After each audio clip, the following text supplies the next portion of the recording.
Well, hello and welcome to the Shifts in Puck News Pack for Friday, October the 14th. Of course, you can follow us on Twitter at Shifts and Pucks, Facebook.com Shifts and Pucks, YouTube.com Shifts and Pucks, Twitch.com Shifts and Pucks. Subscribe wherever you get your audio, as well as on the Area 51 Sports Network.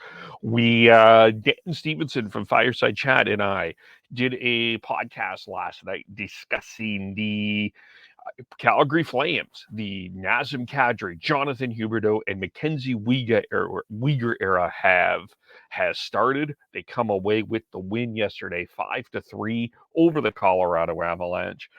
We'll just touch on that in a second, but check that out. We talked about expectations around this season.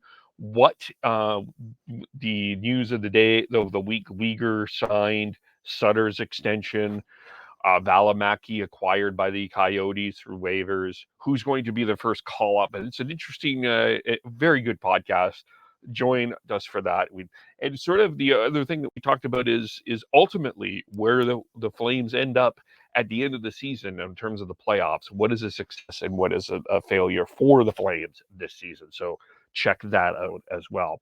As for the Flames last night, of course, they come away with the win over the Colorado Avalanche. The first time in 13 years that they'd won their opening game. They won 5-3 over Colorado, and didn't look good very early as Bowen Byram scores early, and then scores early. As Elliot Friedman says, it's not a good start when when the Sportsnet lines are up, and you allow a goal, and that's pretty much what happened there. But the Flames were able to recover. They had a great first period, lots of energy. Really did like the Nazem Kadri, Dylan Dubé, Andre Mangiapane line. I thought they had a really strong game. But Brett Ritchie opened the scoring for the Flames. Dylan Dubé then scores shorthanded for the Flames. In the second, Rasmus Anderson jumps from the out of the penalty box onto a breakaway from Mackenzie Weegar, who had I thought, a really solid offensive game, 2 assists. Then Tyler Toffoli on the power play in the third. Elias Lindholm gets set up by Jonathan Huberdeau, something that I think the Flames are expecting a lot of this year. Hey, Jonathan Huberdeau was asked who's going to win the goal scoring title, and he said Lindholm because I'm going to set him up. So that's something to watch out. But the Avs jumped right back in. And something I do think was a little bit of an issue with the Oilers is allowing that quick goal after a goal, and they did that again here. That was Nathan MacKinnon, 21 seconds after the Flames make it 5-1. Nathan MacKinnon makes it 5-2. For Colorado, they came in about 3:45 Mountain Time. They had such a long day yesterday with a handing out of the rings and the banners and everything else that goes around with coming in Stanley Cup champions. So a little definitely flat-footed to start, but then definitely got their legs going as the game went on. And then they got another power play goal. Mikko Rantanen sets up Valeri Nichushkin. Rantanen already 5 assists this season, 4 assists against Chicago, but let the Flames kept things kind of kitty bar the door there. Markstrom had made a save on MacKinnon, but while it was a nice save, it was off from afar out. So they kind of locked it down a little bit. The Flames come away with the win over the Colorado Avalanche. And of course, Saturday, tomorrow, they play the Edmonton Oilers. The only time these two teams will play in Edmonton, they play 2 times this month. They play tomorrow, and then they play again on the 29th, and then only one more time later on in the year. But it's going to be a very interesting game in Edmonton I think, for both teams.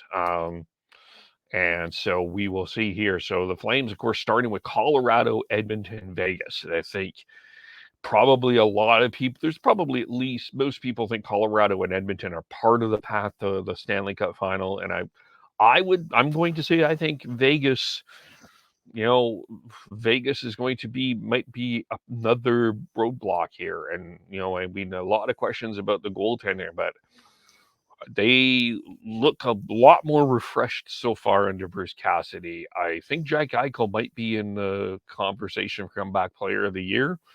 We'll have to see about that. But that's from the Flames' perspective. That's what happened. And then Chris Tanev today, in terms of practice, Chris Tanev and uh, a couple of players were out.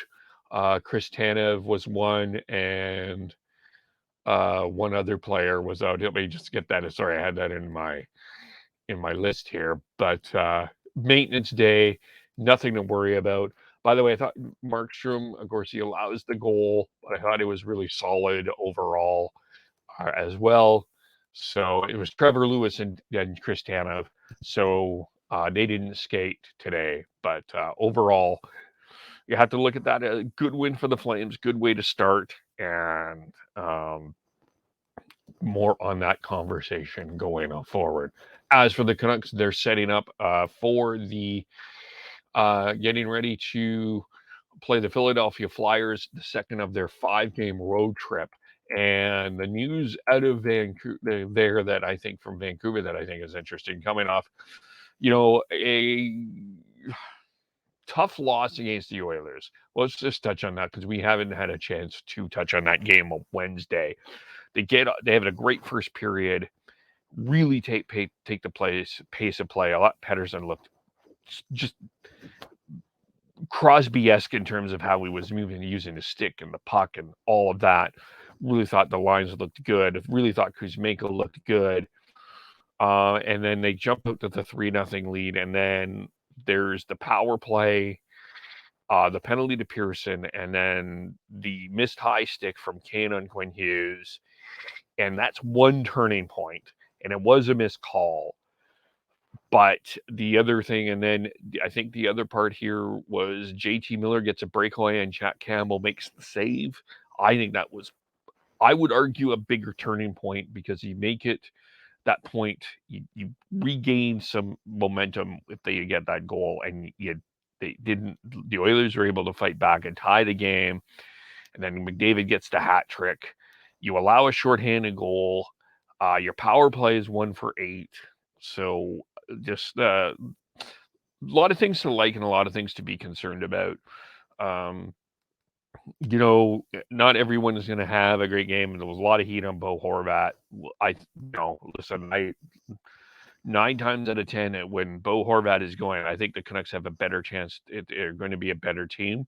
Wasn't his best night, but it's one game. I wouldn't put a lot of stock into that. But the big news really just come out of there for the Canucks is Ilya Mikheyev skating in Philadelphia, non-contact jersey. So here were the lines at practice today. Miller, Pearson, Besser, Pettersson, Kuzmenko, Höglander, Mikheyev. Horvat, Podkolzin, Garland, Amon, Joshua Lazar, and Dries as the extra forward. Hughes and Shen on defense, OEL, Pullman, Stillman, Burrows, and then Rathbone, the 7th defenseman. As for Riley Stillman, I wanted to just talk a couple seconds about him. I actually thought he was pretty strong for the most part as well. Really got into McDavid's grill a couple of times. Had a physical presence. I thought he was really good, actually. I was impressed with what Riley Stillman brought to the game there. So I think a good ad for the Canucks, but they continue on their road trip. They will play Philadelphia.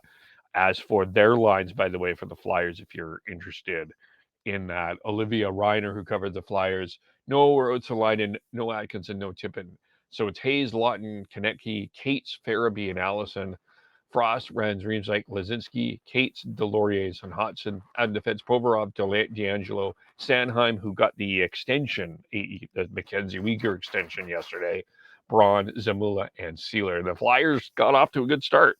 They came off that 5-2 victory over the New Jersey Devils. There's some people that are really low on the Philadelphia Flyers right now. John Tortorella was asked what was John Tortorella is got some work to do in Philadelphia for sure. We'll see there. I think I had higher expectations for New Jersey for Philadelphia myself. So that is where we're at for that. So that's what's going on with the Flames. That's what's going on with the Canucks. And then Let's get into some of the news. Um, we'll get into the games tonight. Tampa Bay, coming off the loss, and the New York Rangers play the Columbus Blue Jackets, who will be without Patrick Laine for 3 to 4 weeks. Laine, out with an elbow sprain, injured that in the Carolina Hurricanes game.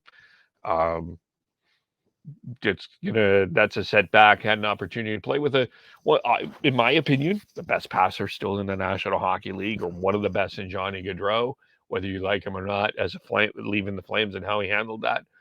But so that's going to definitely hurt the Blue Jackets. Tampa Bay wanting to get their shelves going there. The Detroit Red Wings under Derek Lalonde make their debut tonight against the Montreal Canadiens, who are coming off that big 4-3 win over the Toronto Maple Leafs.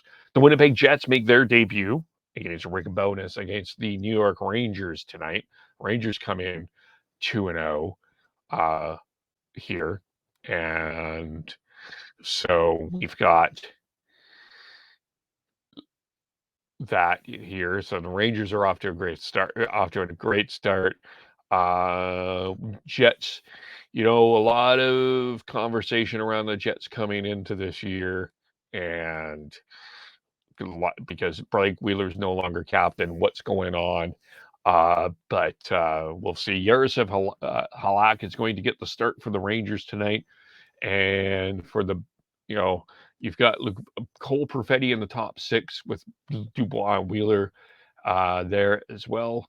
So we'll see what's going to happen with the Jets here. They're going to be an interesting team going forward. And then you also have one other game. You've got Brent Burns returning to San Jose. The Carolina Hurricanes taking on the San Jose Sharks there as well. So that is the games tonight in the National Hockey League. Some other news, of course, we touched on Travis Sanheim. We touched on Patrick Laine. Mike Matheson will be out 8 weeks for the Montreal Canadiens. He was acquired in the offseason in the Jeff Petrie deal. He hasn't played since October 6th. Of course, it's an abdominal muscle strain.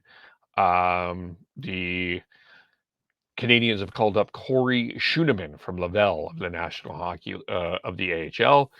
And some other injury news just to touch on here. We talked about the Flyers not having any Atkinson, Tippett, and Ruotsalainen. They will not play tomorrow against the Canucks. They've called Hayden Hodgson was placed on waivers today. Linus Sandin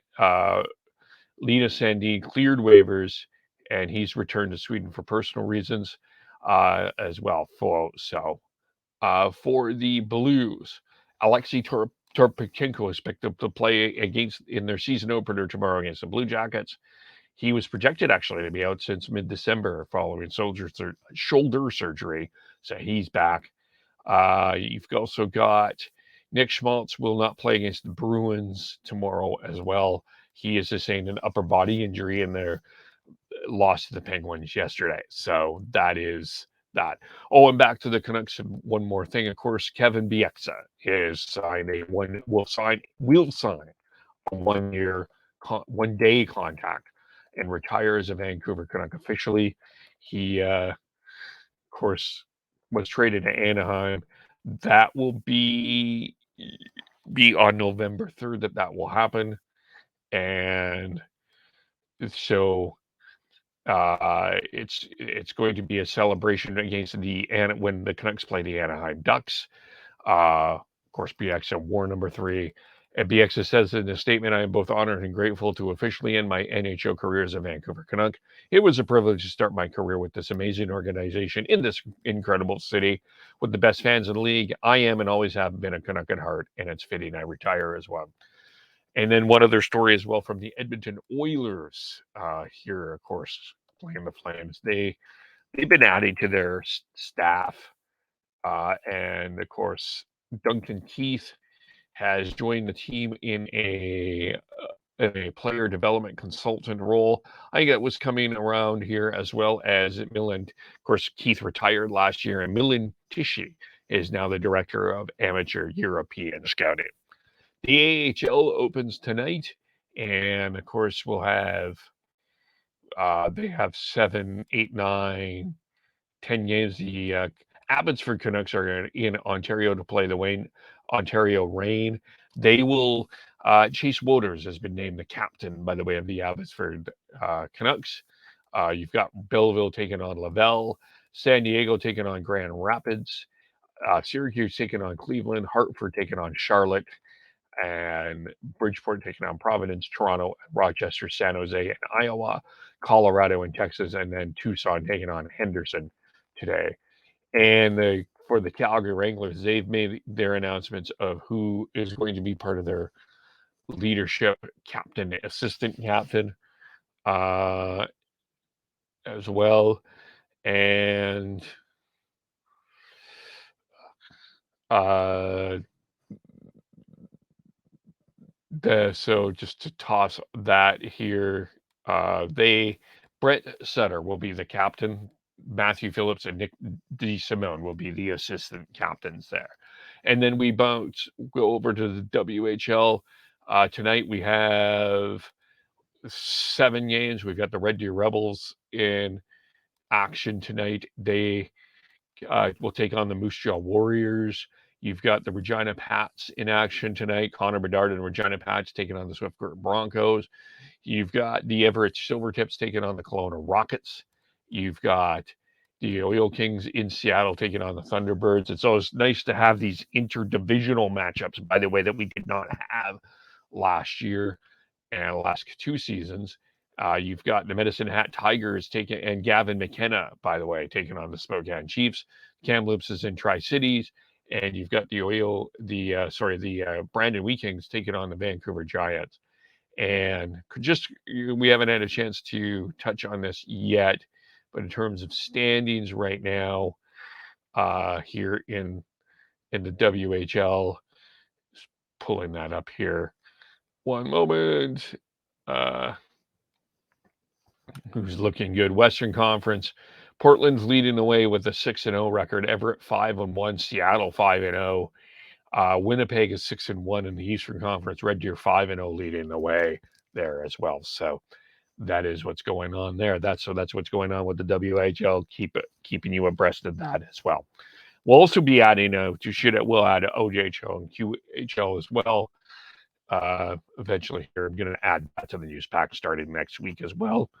So that will cover all of the news and all of the leagues that we should and need to follow, because there's always interesting things going on as I continue to develop this news pack. But that is the news for today. Of course, you can follow us all individually. Sean Beardy Canuck 03, Tyler TNOBLE, and of course, Devin Gordhow 09, Chris Schneid's SCHNEIDZ. By the way, happy birthdays to Chris and Devin this week. Follow Fireside Podcast for the Flames ones. They Dan's DG Stevenson Fireside Chat, Matt DuBourg. They record every Sunday. Their podcast will be out every Monday. Follow me, KVOLE, Shifts and Pucks, Facebook, YouTube, Twitter, Twitch, and subscribe wherever you get your audio, as well as on the Area 51 Sports Network. Thank you for watching, listening, and we will talk to you all very soon. Bye for now.